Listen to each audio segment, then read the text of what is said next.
In 2016, during the election for president, basically in the spring, the Israelis had downloaded a huge amount of material from the Russians secretly about Hillary Clinton, the campaign, and the Democratic Party, and all that. And they wanted to use that as leverage because what they wanted Trump to win because Trump had a lot of pro-Israeli policies that they liked. And one of the things they really wanted from Trump was to have him agree to move the U.S. embassy to Jerusalem from Tel Aviv. This was once more James Bamford.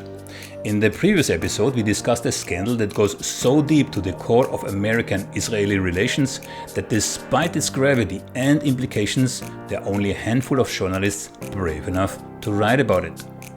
I'm referring to the amazing story of the Hollywood billionaire and Israeli super spy Arnon Milchan. Milchan has not only produced movies like Pretty Woman, JFK and Mr. and Mrs. Smith, but he has stolen America's most sensitive nuclear secrets and sold them to Israel. There's a link in the description below if you're interested. But today we're diving into another controversial story, a story that cuts to the very heart of democracy, sovereignty, and the clandestine operations that shape our world from the shadows. In 2016, the United States saw an election like no other, an election that would leave a lasting scar on the nation's political landscape. But behind the scenes of this turbulent election cycle lurked forces few dare to acknowledge openly. Forces tied not to Russia, as has been so widely propagated, but to one of America's closest allies, Israel. As said, our guest today is James Bamford, an investigative journalist with a stellar reputation for peeling back the layers of government and corporate secrecy. Think NSA. Bamford's groundbreaking investigation exposed a tangled web of Israeli interference in the 2016 US election, an influence campaign that went far beyond mere political favoritism. He was digging into the very mechanisms that fuel electoral outcomes. But the story doesn't stop there. Bamford's work also shines a harsh light on two other secretive operations, Project Butterfly and Canary Mission. These initiatives reveal a different but equally insidious form of influence. Project Butterfly is a covert Israeli operation sought to discredit and undermine critics of Israel within the United States, and they're not a foreign agent, manipulating social media and public discourse to silence opposition. And then there's Canary Mission, a blacklist of students, academics and activists critical of Israel, specifically designed to destroy careers and lives before they really have begun, under the guise of fighting anti-Semitism. These programs represent a darker side of Israel's engagement with the US, one that raises uncomfortable questions about the true nature of the US-Israeli relationship. Who benefits the most? How far is too far when a foreign nation interferes in the democratic process of another? And what are the ethical boundaries when defending a nation's image becomes a covert war against free speech? As we prepare to speak with James Bamford, we'll unpack these questions and more. What does it mean when an ally behaves more like a puppet master? Think about Netanyahu in front of the US Congress receiving multiple standing ovations. How did these operations fly under the radar for so long? And what are the implications for the future of American democracy? Stay with us as we explore these critical issues, because understanding them isn't just about looking back. It's about safeguarding your future. I don't even know where to start. Yeah? And I'm referring to the Israel's election interference in the election of Donald Trump. And also here I'm wondering, where the heck should we even start to describe this story? So I give it to you. I give this challenge to you. Yeah, it's somewhat complicated at the beginning because I have to give a bit of background. Please do. Yes, yeah, please do. So you got a lot of the major powers have big eavesdropping and code breaking companies. Agencies. The United States has the National Security Agency (NSA), and Israel has an equivalent. It's called Unit 8200, and it's a very, very good, very expertise agency because they got a lot of the material from the United States, a lot of the know-how and so forth. So they're very good at eavesdropping on foreign countries, and one of the countries they've always targeted is Russia, and it's kind of amazing, but the Dutch were able to find out about the Russians penetrating the Democratic Party in the Hillary Clinton campaign before the NSA ever was. The Dutch had to tell the NSA that was going on in Washington. So the NSA wasn't able to get that out of the Russian intelligence, but the Israelis were also able to penetrate Russian intelligence, and they were also able to find out that the Russians were eavesdropping on Hillary Clinton and the Democratic Party. Not only eavesdropping on them, but stealing documents, stealing materials. So in 2016, during the election for president, basically in the spring, the Israelis had downloaded a huge amount of material from the Russians secretly about Hillary Clinton, the campaign, and the Democratic Party, and all that. And they wanted to use that as leverage because what they wanted Trump to win, because Trump had a lot of pro-Israeli policies that they liked. And one of the things they really wanted from Trump was to have him agree to move the U.S. embassy to Jerusalem from Tel Aviv. It was something they wanted for a long time. So what happened was they had an Israeli agent that got in touch with one of the associates of Trump, one of his sort of hangers-on, a close associate. Robert Stone was that, right? Sorry? Robert Stone was that, right? Yeah, Roger Stone. I'll explain Roger Stone. Roger Stone was a sort of a hanger-on. He wasn't actually part of the campaign, but he's an old friend. So that was what the Israelis wanted.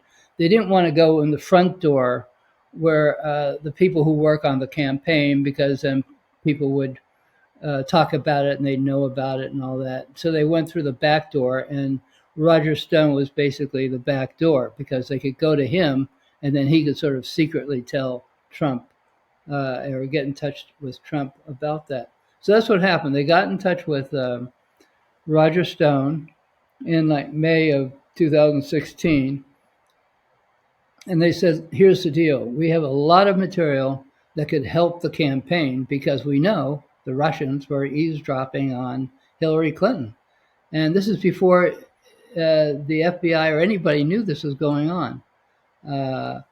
And so the deal was, we'll give you some of this material to help your campaign. And what we want is a private meeting with the candidate, with Trump. And during the private meeting, they would give that quid pro quo, basically.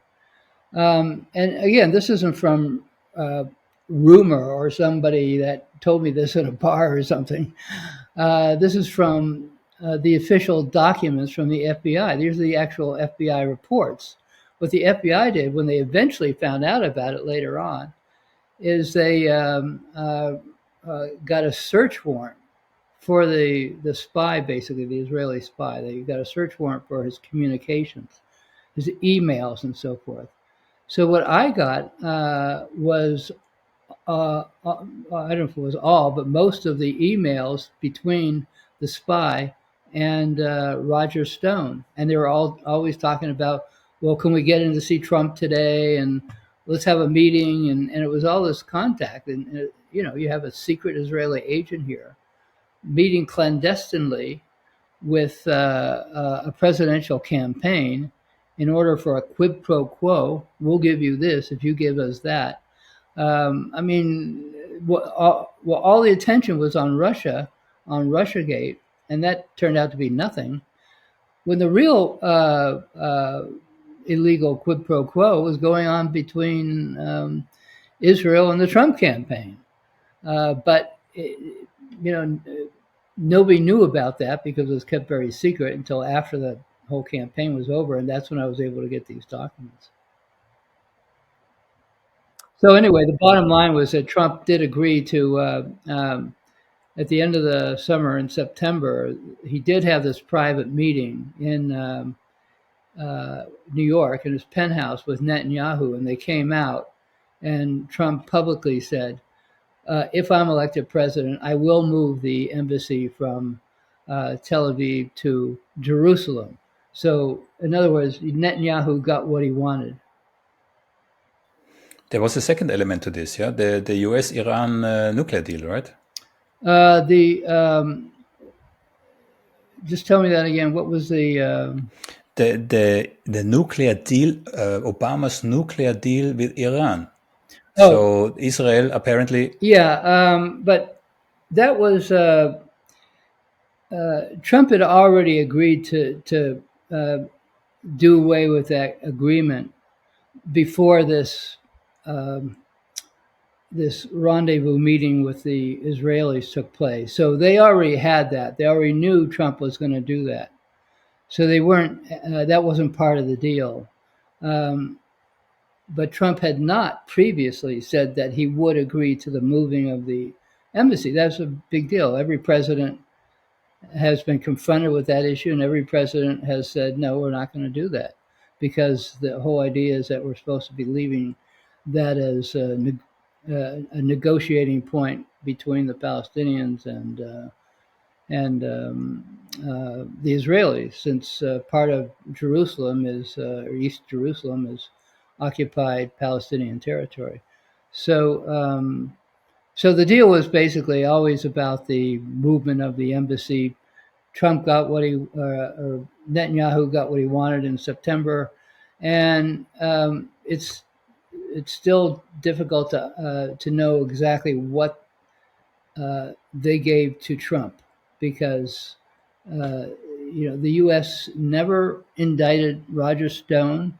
They never arrested him for this. They never brought this case to court for the same reason that Arnold Milchan has never been arrested, because they don't want to bring a criminal case involving Israel to court, unless they have to, unless it's an Israeli spy who got caught stealing documents or something like that. And then they would never arrest the Israeli. They would only arrest the American. There was actually an Israeli spy called Pollard, right? He faced the wind, but that's a different story. Yeah, Pollard was an American, though. The people who were from Israel and worked with Pollard to help steal the material, they were never arrested. There's never been an Israeli, I don't think, I could be wrong, but I don't think so. I don't think there's ever been an Israeli arrested for anything in the United States. Maybe drunk driving or something, but not a serious political crime. Yeah. But the Mueller, so FBI, under the Mueller investigation, in the Mueller investigation, in the FBI's investigation concerning Russiagate, they also investigated this, right? Right. So the FBI was or is fully aware. There can be no doubt, right? Well, no, I have the documents. Yeah, they investigated other people too. I wrote about other people who were investigated in my book Spy Fail. So they were looking not just at Russia; they were looking at other countries. But all the press attention and all the political attention was on Russia, and nobody wanted to lift up the rock and see what the Israelis were doing. But the FBI, it's part of their job. They see this these clandestine meetings between an Israeli agent and members of the Trump campaign, Roger Stone and so forth, and they were able to pick up these communications because the NSA eavesdrops on a lot of that communications in and out of Israel and so forth. So they were able to get the actual contents of the email. That's what I quote in the book, my book, the actual conversations, like, "Oh, I'm coming over next week. Can we see the big man next week? Can we meet him on Tuesday?" And Roger Stone at one point is getting nervous because he's acting as an agent of a foreign power. He could go to prison for a long time. So it was very interesting. Again, those are the kind of things I like writing about, because it's a real life spy drama that has never been really told. Yeah. And I know that you said or wrote that the name of the spy was redacted out, but you have your own thoughts about the personality. Yeah. I can't even remember his name right now, but Isaac Molho. yeah, right. I said he's a possibility. Obviously, I'm not pointing a finger at him because I don't know whether he is or not. But there are a lot of common denominators that made me suspect him. The principal common denominator was that this person had to be very high level, but not necessarily in the Israeli government, but very close to Netanyahu. And in looking at, just tell me his name again. I'm terrible at names. Isaac Molho, and his wife is even Netanyahu's cousin. Exactly, yeah. So Moho, just going through the Israeli newspapers, would talk about Moho as going on these very secret assignments for Netanyahu, and he would anger the Israeli intelligence because Netanyahu would send him as a private person to take care of some of these very secret matters when the Mossad and the Israeli intelligence were thinking we should be doing this. So that's one of the reasons I suspected him. Then the other reason, which was even more significant, was the fact that again, reading these emails between the spy and the Trump campaign, at one point he says, "I've got to leave immediately." The boss or something, he's talking to about Netanyahu, needs me back right away. We have a emergency meeting in Rome right now, and so I just did research and found out what was going on, and right at that moment, Netanyahu did fly to Rome, and he had a private meeting with John Kerry, the Secretary of State, about negotiations over Palestine and the occupied territories. And lo and behold, who is the person who's Netanyahu's key person on those negotiations? It was Moho. So you have all those things coming together. I sent him an email, a couple of them, I think, saying, I'd like to interview you, or would you like to talk about this? This is what I'm writing about. And never heard back from him. So, but I've never heard anything more from him since then. So I've never read anything more about him since then. So, yeah. So again, but these are the things that intrigue me, and I think make for a very interesting reading. Yeah.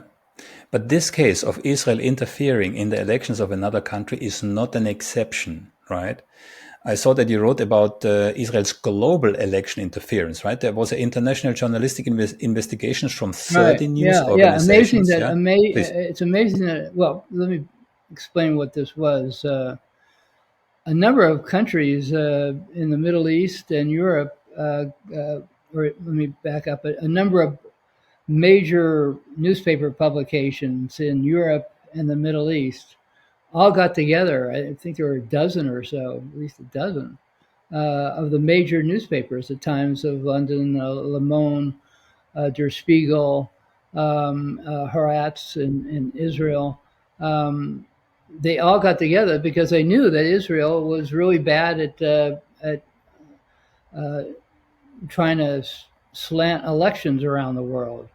They would go out and they'd have agents, people that worked quasi for the Israeli government that would go to like African countries and um, basically help throw elections.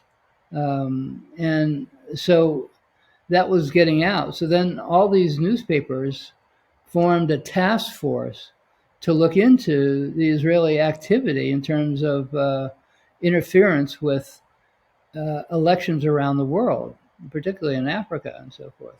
And it was very blatant. They found enormous evidence that was taking place. That they would go, these people, these agents would go to these foreign countries,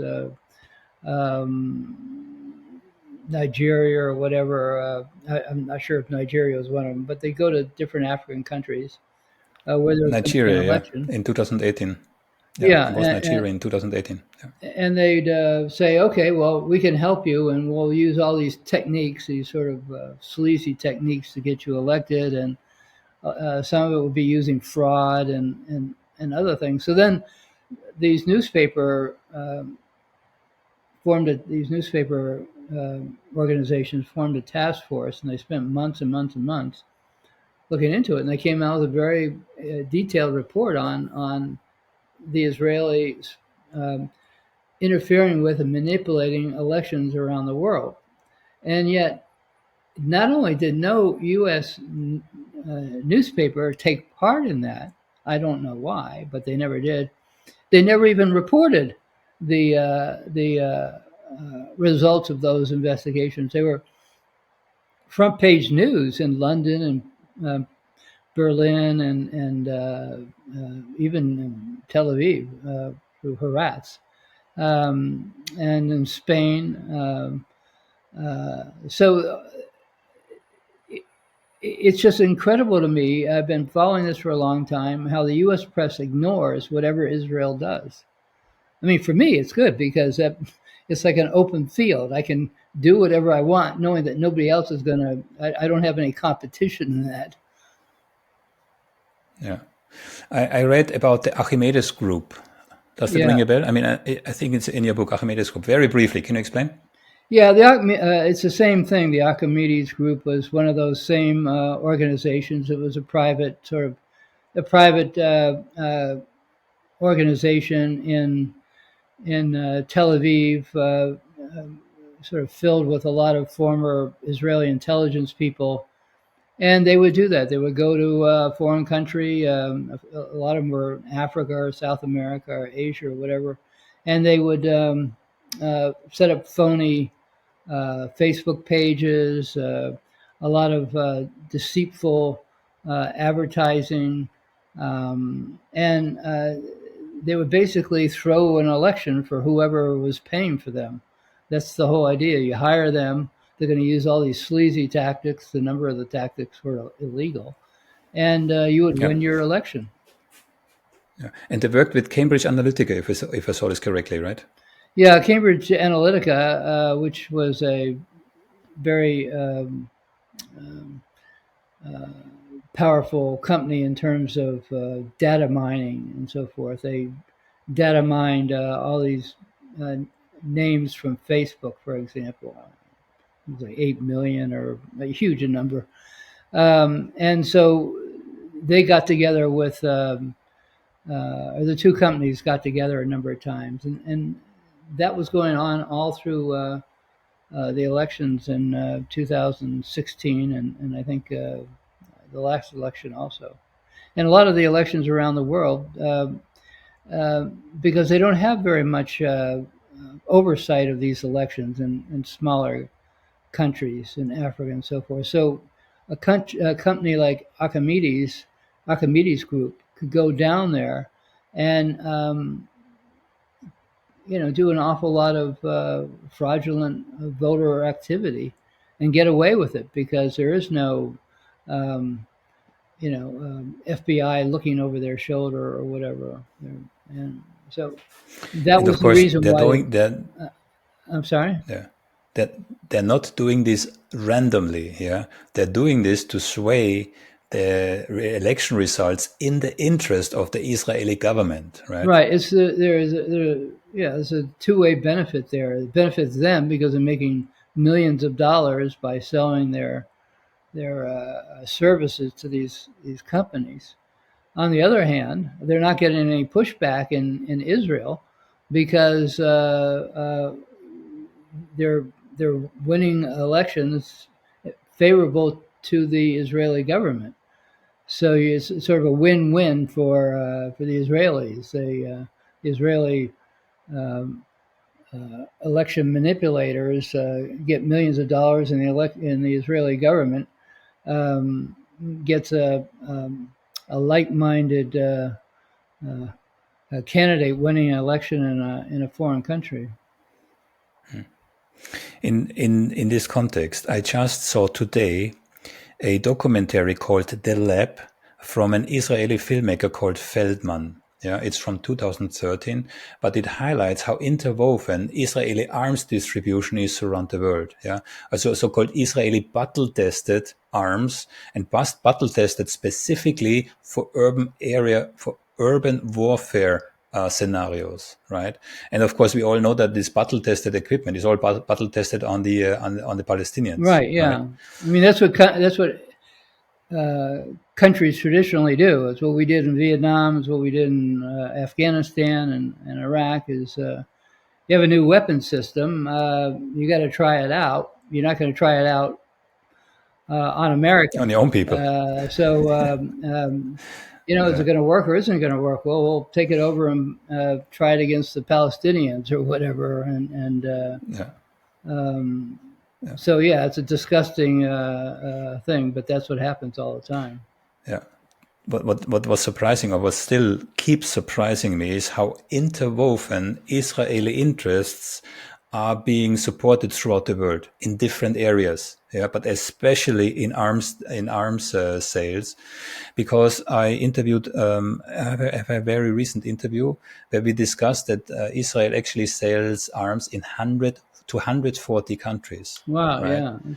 I've So never really looked all into the those, arms aspects yeah. of Israel, Yeah, but so it's highly interwoven. Let me just have a quick look, because those countries they wouldn't act against Israel, right? Because if they do, they don't get any weapons. They don't get any weapons, well, right? that's the reason that you've got a lot of these um, Middle Eastern countries that want to make a deal with Israel now, even though it's not really in their population's interest, but Yeah, it's in their interest because they could get a lot of high technology from Israel and exactly. intelligence equipment and things like that. So they're willing to sort of throw the Palestinians under the bus in order to get fancy agreements with powerful Israeli companies. Yeah, and it also says something in which direction the future of war is going into the cities, right? Which is why I said in another interview, if you think Gaza at this moment doesn't relate to you, no, it's far away, it's somewhere in the Middle East. There's always war. What's being battle tested there is being sold around the world and will come sooner or later into your town, almost literally, Right. Yeah. right? Well, exactly. Yeah. I mean, Okay, that's how drones got developed. Drones yeah, were originally, nobody paid any attention to drones, and then when the U.S. was the first one to weaponize them. Obama, yeah, Yeah, Obama was that. and then use them in Iraq and Afghanistan and so forth. And now everybody uses weaponized drones. So yeah, so these technologies have a life of their own. Jim, I have two smaller items, and we don't have to be very excessive here, yeah? But I would like to at least briefly cover them. One Okay. is the Project Butterfly, which you mentioned, and the other one is Canary Mission. Shall we start with Project Butterfly? Yeah.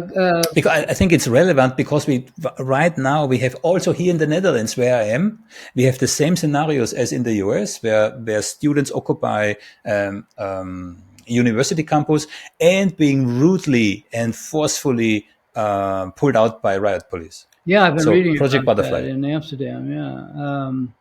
Yeah, it's. I'm really glad. I'm of the generation that I spent 3 years in the Navy during Vietnam, and then when I got out and I was in law school and so forth, I was a part of the anti-war movement. I was just a soldier in the movement. I mean, I wasn't one of the leaders, but I followed the anti-war movement. So, yeah, it's a sort of deja vu all over again. It's seeing taking over of these university campuses. But or the Operation Project Butterfly. Butterfly was just to back up a little bit. The Netanyahu was extremely worried about the movement against Israel by the youth movement in this country. That was one of the things I wrote about. How it was ready to explode. I wrote about that in my book 9 months before it did explode. But you could see that the older generation, the 50s, 60s, and so forth, and mid 40s on, I guess, are very pro-Israel, and they're staunchly pro-Israel. But that wasn't the same way, or it isn't the same way on the youth. I mean, they're looking over there and they say, "What's going on? You've been occupying these people for this long, treating them horribly," and so so there was a big movement in the United States called BDS, boycott, divestment, and sanctions, and that's Yeah. what. You talk in the past tense, but actually it still is. Oh yeah, right? but It's still I'm there. just This movement. saying. Yeah. I'm using past tense because I'm saying number of years ago when Operation Butterfly came about, it was at the sort of earlier stage of this. The BDS was early. I mean, now it's obviously widespread, but back then it was sort of on a sort of a startup. It was. It was popular among the youth, but it didn't get a lot of attention. And that's what Netanyahu was very worried about, was that would spread, that this organized effort to boycott and sanction and divest from Israel would grow and grow and grow and be powerful, which is what happens today, what happens now. But back then, that's what he was worried about. So he came up with this Operation Butterfly, and what that was they had this group of people. They were a group called Psych Group, PSY Group, Psych Group for psychological warfare. It was a company that was basically focused on psychological warfare and made up of former Israeli intelligence people, including psychological warfare people. So they came to the United States on this covert operation and raised money from Israeli groups or pro-Israeli groups and Jewish foundations and so forth. Several $1 million. And what the program involved was launching covert operations against students, basically, and professors who looked like they were pushing for the BDS movement. And they would put, like at Berkeley at one point, they would make up these posters and put it on everybody's car in the person's neighborhood saying, "This guy's a terrorist." And they would try to discredit him. To discourage him from taking, forming these actions with the boycott groups and so forth. So the whole idea was they would come over here, Operation Butterfly, and try to do covert operations against people who were pro boycott, and they did that for I think 2 years or something like that. And so that was just one element of a very broad effort to to stifle the anti-Israeli, the pro-boycott, anti-Israel movement. Canary There was Mission was I another believe, one, for example, which was a yeah, black. before we go to Canary Mission, yeah, I think there was a Gallup survey done not so long ago, right, where it clearly showed that the older the people are, the more they support Israel. The younger the people are, the less they support Israel. So someone wrote, we are basically a generation away from Israel losing American support, right? Yeah, exactly. I mean, the older generation remembers the Holocaust, and they've heard, almost monthly movies about the Holocaust or whatever, Holocaust, and uh, it was a terrible thing. But the point is, uh, uh, what's going on in that happened a long time ago, and what's going on in Gaza is happening right now. So the older generation is still focused on the Israel of the old days, and the younger generation is focused on the Israel of present day. And the Israel of present day is not a very pretty picture. I mean, they've been occupying these people. They treat them horribly. They about every year or two they go in and blow them up. Drop bombs on heavily populated areas and so forth. Well, that has a great impact on very idealistic students, just like the Vietnam War had a very idealistic viewpoint with my generation. So it was sort of under the radar to a large degree for quite a while because it was a status quo. You had Israel, you had the occupied territory. They would bomb it every year or two or whatever, and there wasn't much Mowing change. the lawn. That's how Netanyahu called it. Mowing the lawn. Exactly, Yeah. mowing the lawn. So they would just sort of take care of it. So it didn't attract any attention beyond the student meetings to discuss the BDS and so forth. But now with the invasion of Gaza and this horrible starvation and 35,000 people killed and destruction of the entire country and genocide and all that, it's gone from student meetings in classrooms once a week after classes to these enormous campus demonstrations that are taking place all over, even smaller schools, even down in the South, in Texas, and places you wouldn't even expect these universities to, have major demonstrations. So it's astonishing to me, but it's fascinating to me because um, I was sort of waiting for that spark or that there was, that's what was missing was you had all that sort of kindling with all those people with this angry attitudes towards what Israel was doing, but there wasn't a spark to set them off. And then Gaza became the spark to do that. And it's horrible. I Yeah. mean, I've spent time in Israel and not had a very pleasant time. I was over there chasing somebody. Do they let you still in? Sorry. Do they let you still in? Well, they didn't. They weren't Okay. very happy with me, but I went over there because I was working for ABC News. I was the investigative producer in Washington, and I was looking for I was going over there after an American that was wanted for murder, and he was a very big pro right wing Israeli supporter, member of Meir Kahani's group. He had a bombing murder, killed an innocent woman here in the U.S., and he fled to Israel. And 10 years went by, and nobody did anything. So I went over there to look for him. And I found him, and his bodyguard shot an Uzi machine gun over my head. And then he yelled, "The next one's going in your belly." Well, he got it all on camera, so it was very dramatic. And then because we got a lot of attention around the country, the U.S. finally sent an extradition request for him, and the Israelis were, finally embarrassed to have to arrest the guy, and so they arrested him, and he was extradited back to California, went to trial, and was sentenced to life in prison.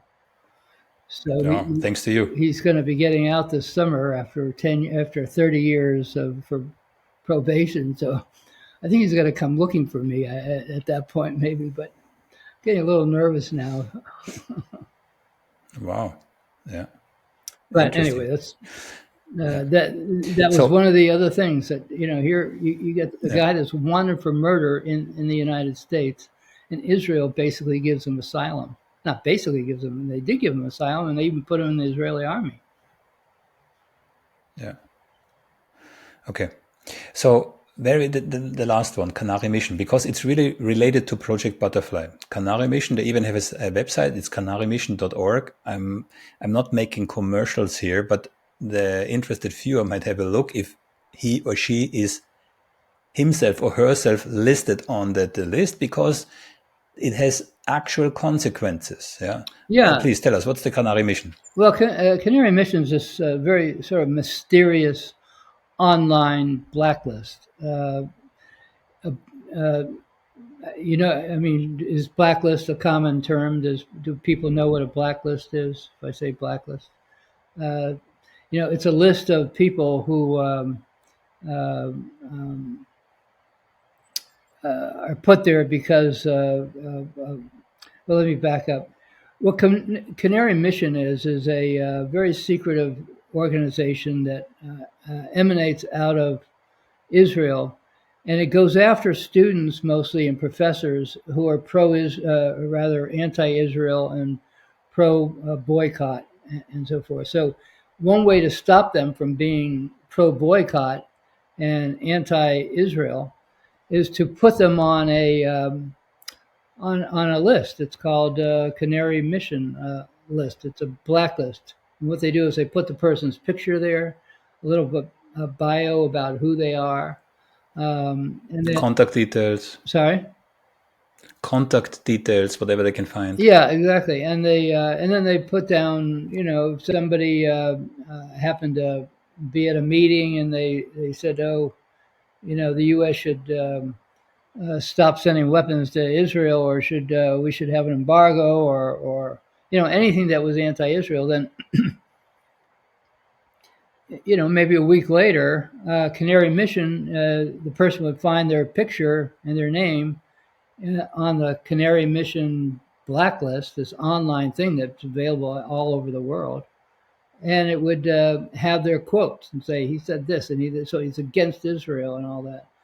And for somebody that's in college, that's a very worrying thing, because when you graduate, you're in competition with, half a dozen other people for a job.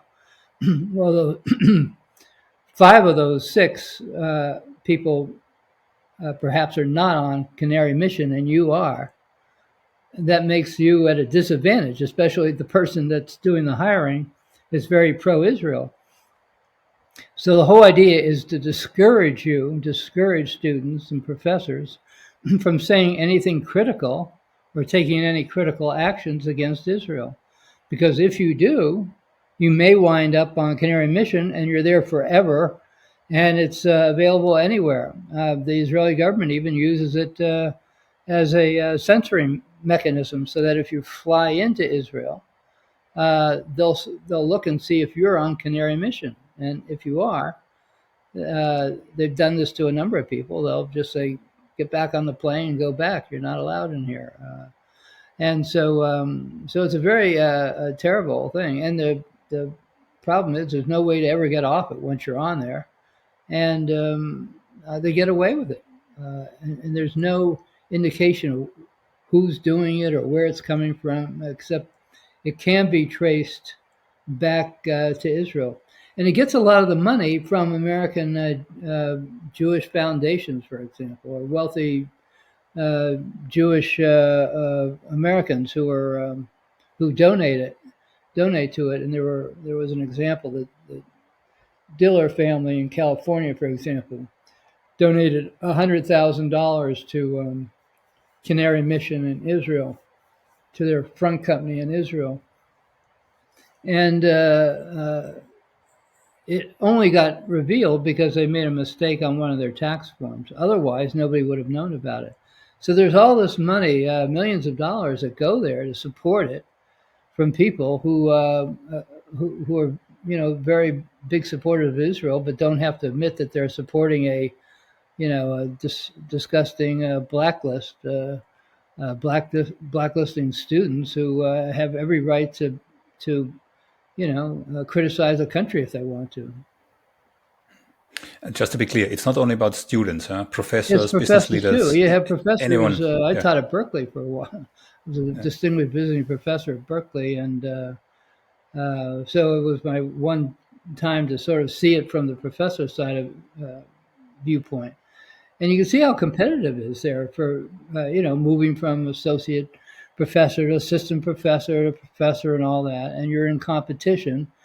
And the people who are doing the promotion might not like the fact that you're on Canary Mission, that you're a professor and that you've made these comments that were critical of Israel, and they're on Canary Mission. So instead of you getting the promotion, your colleague is going to get the promotion. So it's it's just un-American. It's a terrible thing. I mean, you have a right to be critical. Can you imagine something like that regarding Russia or something? I mean, you make a critical comment of Russia, and all of a sudden you're on a blacklist, and people don't hire you. It's just crazy. I interviewed the former Colonel Larry Wilkerson 2 days ago, and he had a nice example because he's a professor also on a university. I forgot now which university, but he was talking about Mersheimer's book, the new book what they have. I think it's called the Israel Lobby. Yeah, he was discussing the book with his students on the university. He told me it took 8 hours before he started to get the first angry calls. He named names in the interview. Mershowitz, from the Harvard University called him, right? Yeah. And said he virtually said they told me to shut up. Yeah. So it takes only 8 hours, Yeah, right. On the university for a professor to be at least attempted to be silenced by that lobby. Yeah. So free speech is out of the window. I mean, for those who still have the illusion of free Exactly. speech, Yeah, yeah. it's time to wake up. It's similar for writers too. How did you get this book published? Well, That's yeah. I also mean, I've something, been a best-selling author for a long time, and I've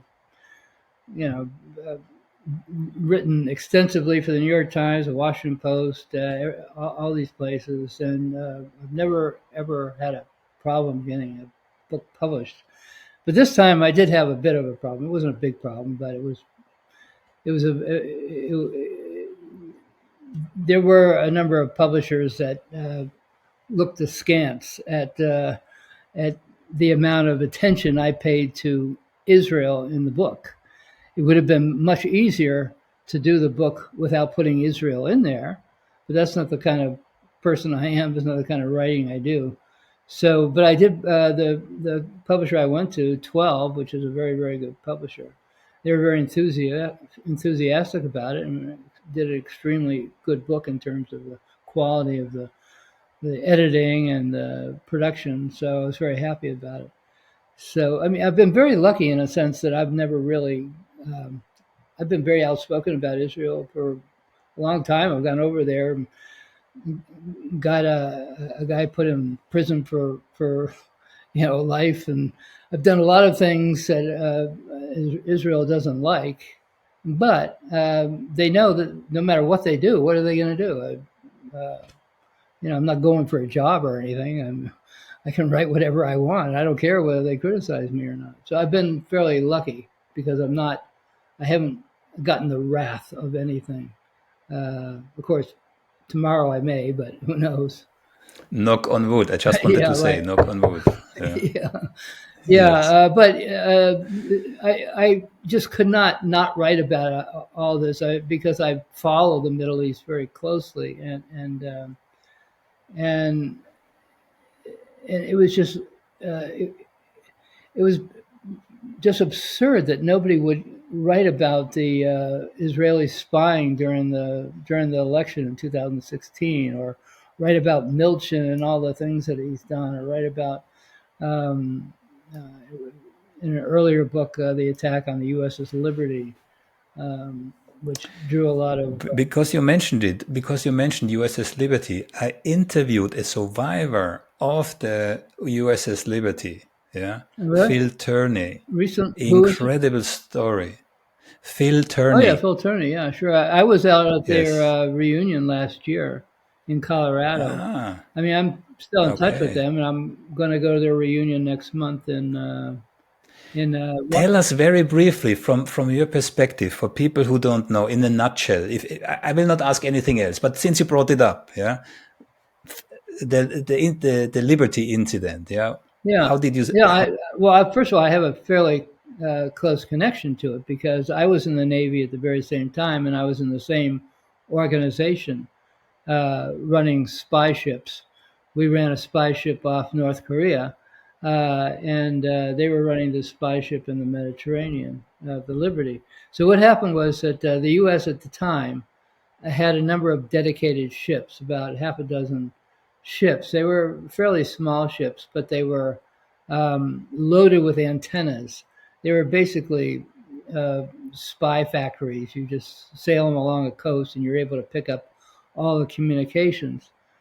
So, but they're very distinctive. I mean, you could see all the antennas on them, and they're listed in this book called Jane's Fighting Ships, which is sort of the directory of ships, saying the USS Liberty is an intelligence collection ship. So there's no secret about it. So the Liberty was sent during the Six Day War, 1967, to uh, the Mediterranean to just listen what's going on during the Six Day War. And they were in international waters, which means beyond 12-mile limit. Um, and they were focusing mostly on Egypt. And one of the issues that came up was the fact that there was the Russians were very close to the Egyptians at the time, and there was a worry that the Russians were sending pilots down to help the um, Egyptians. So the ship, the Liberty, had a couple Russian linguists on it also. So they were eavesdropping mostly on Russia. But Israel didn't know what they were listening to. And Israel was very worried that the U.S. was going to find out about what they were doing during the war. I mean, they're doing, first of all, they said that the war was started by the Egyptians, which it wasn't. It was a lie. It was started by them. There were a lot of lies, a lot of they had prisoners of war that were being abused. There were a lot of things they wanted to hide, what they were going to do in the Golan Heights and so forth. So the USS Liberty was a worry to them. It was a huge spy factory sitting 13 miles off the coast, and the Liberty was just a very slow ship. It sailed about 5 knots, and all it would do would be sail up and down like that, and then. Uh, at one point, on one day, there are all these Israeli reconnaissance planes, or like every couple hours there'd be a reconnaissance plane that would fly low and apparently take pictures or do visual imagery of the ship. And you could see it. It was flying an American flag. It said USS Liberty on it. You could see the sailors wearing American uniforms. I mean, there's no question it was an American ship. And then out of the blue, like 2 in the afternoon on a bright sunny day, um, the aircraft came in. There were fighters, and the first thing they did was shoot up the communications facility so they couldn't call for help. And then they shut up the couple little machine gun, sort of machine gun nests on the ship of defense. And then there was no other defense at that point. I mean, it was basically just a ship that's supposed to sail collecting signals, not take part in a war. And so it went on for 3 hours. I mean, just constant barrage. They strafed it with machine gun fire from the aircraft, and then they actually dropped napalm on the ship, burning a lot of people to death, killing them. And then at one point, there were 3 torpedoes that took up a position right off um, uh, the side of the ship, not very far away from it. And was like a firing squad, and they fired 5 torpedoes at the ship. I mean, luckily they weren't very accurate. 4 of them missed, but one hit dead center, and that killed most of the people. There were 34 members of the crew that were killed instantly, or killed during that event. Around 190 were wounded. It's the worst disaster in American, or the worst attack in American civilian maritime history, peacetime history. So the ship managed to get back to Malta, where the crew members were taken off and brought into hospitals, and the ship was temporarily report. I mean, you couldn't do anything with the ship, so they basically sailed it back, or I towed it back one way or another. They got it back to the U.S. and they just scrapped it, and there was nothing you could do with it. It had a big torpedo hole in it. So, and it was strafed. It had napalm on it. So they destroyed the ship. They killed 34 Americans. They wounded 190 others. And yet the U.S. did nothing about it. The Johnson administration turned a blind eye to the whole thing. And I wrote a long chapter on it for actually 2 of my books. I wrote about the attack on the Liberty. And I interviewed a lot of people. I interviewed the head of the CIA, and he said, Richard Helms at the time. Actually, I interviewed a number of other intelligence people, and then I didn't think Richard Helms would talk to me. And then Richard Helms actually called me and said he'd like to talk to me. So we had lunch, and he told me, yeah, it was definitely deliberate. The head of the NSA said it was deliberate. The deputy head of the NSA, when they got this sort of internal report from the Israelis, he wrote on the cover of the report a nice cover up. So all the top officials in Washington, especially in the intelligence community, knew it was deliberate. There's no way it could be accidental. Just don't make accidents like that. One plane flying over, making one strafe because they didn't see the flag, that's one thing. But to go on for 3 hours with torpedo boats and fighters and flying a flag, and so there's no excuse for it, and there's been no penalty for it. I mean, they had to pay for the loss of the ship. Reluctantly, they actually paid for that, and some of the wounded, but they never. There was never a congressional investigation. There was never an FBI investigation. There was never any investigation, and so as a result of that, the crew members who I've seen over the years and going to reunions and so forth have had all these serious psychological issues because they went through all this, and anytime they try to tell somebody, oh, we were attacked and many of us were killed by the Israelis, the only thing they get back is that, well, you must be anti-Semitic or something because you're saying this about Israel. And there's never been an official report about it, so you've got to be anti-Semitic. So that's what these people have been getting for whatever, 40, 50 years or however long it's been. Yeah. Very briefly, I'm not sure if you're aware, there is an Al Jazeera documentary about the Liberty incident, and they have broadcasted the actual communications between the ground control and the Israeli pilots, where the Israeli pilots question the ground control. Are you sure? Right, exactly. They saw it's an American ship. They ask, are you sure? And there's even one more thing. They didn't even attack that. They wanted to sink it. Right. Yeah. Oh, they shot also, up that's from. I wrote all about that in my book, Body of Secrets. I think it's the largest chapter I have in the book. They were actually shooting with machine gun fire the rubber life rafts when they would put them in the water. The ship's sinking. Even that. The captain declared the ship, abandoned ship.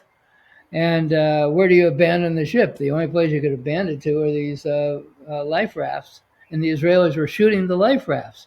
So they had to stay on the ship. And luckily, the ship didn't sink. They were able to get it to go back to Malta.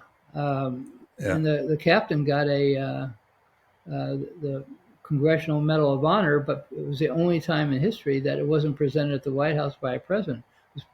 Yeah. But the admiral from the Sixth Fleet, which was like 300 miles away, got fired because he sent airplanes to help the Liberty, and he had to call them back. But I have a question for you. Right. Why do you think did they want to sink it? Yeah. So the thing that I heard, I believe from Phil Turney, he told me that story. Yeah. And I did some research afterwards. So they wanted to blame Egypt, as you said, because Egypt was aligned with Russia or the other way around. They wanted to blame Egypt actually for that sinking of the ship, right? Yeah. And get the US involved in this war on the side of Israel. So what's your take on this? Well, I think that's that's a very valid argument. I mean, I have no idea because again, for the only time in history where the U.S. has been attacked and we've never actually had an investigation, unlike 9/11 or unlike the attack on the U.S. embassies in East Africa or the USS Cole. All those cases we sent um, um, FBI agents to do actual investigation. We have congressional investigations and so forth. Here's nothing.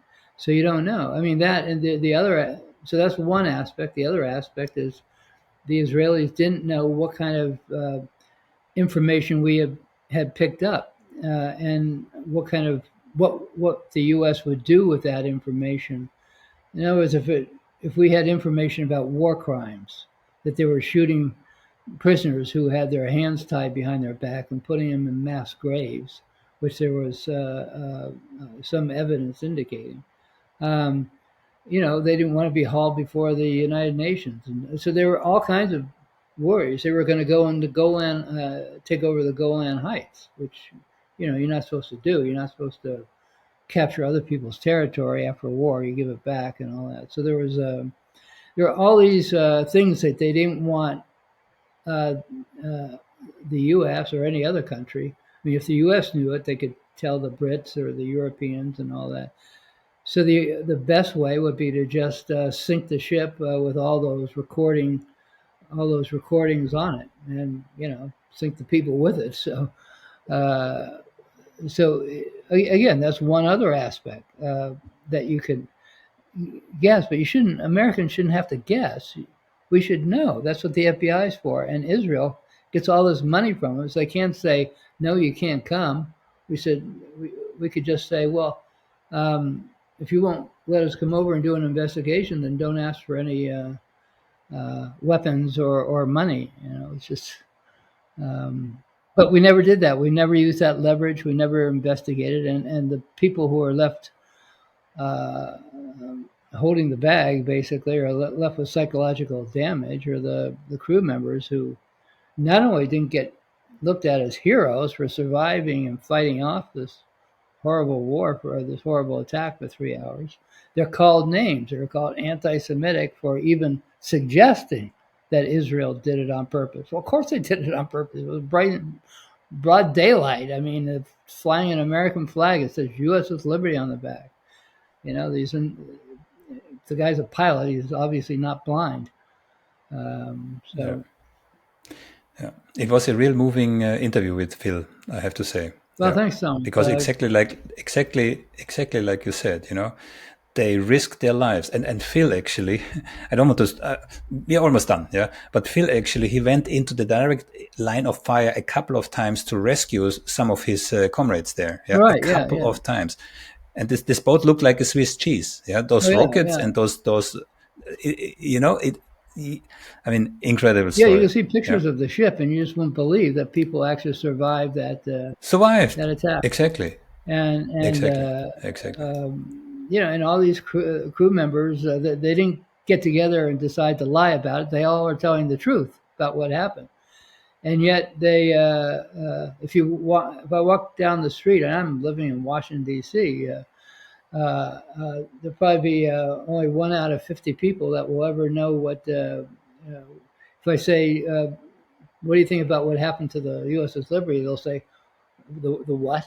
And here it is, the worst attack in peacetime American history on a U.S. naval ship. Both in terms of the damage to the ship, which had to be scrapped, and the killing of 34 people and wounding of 190. Yeah. On that note, Jim, it was my pleasure talking to you, and we could go on and on and on. This is incredible, yeah. And I'm absolutely aware. I'm only scratching on your surface, yeah. Oh, well. So there are many other topics to discuss. Again, I can only recommend everybody to read at least the last book, Spy Fail, yeah, because it's packed with that type of topics that we have discussed today. Yeah, incredible story, absolutely incredible. Well, thanks, Thomas. It was great talking to you because you're so knowledgeable about so many different things, and you're so enthusiastic about these issues, which is what I really like. So I appreciate being on your show. Again, it was my pleasure having you.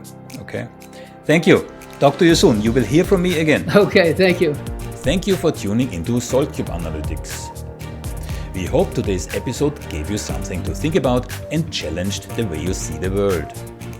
If you enjoyed the show, don't forget to subscribe or follow us and leave a review or a comment. Your feedback helps us keep questioning the status quo. For more insights and discussions, follow us on YouTube, Rumble, TikTok, Twitter, Spotify, Apple Podcasts, or any of your other preferred podcast platforms. Until next time, stay informed, stay curious, and remember, always look beyond the headlines.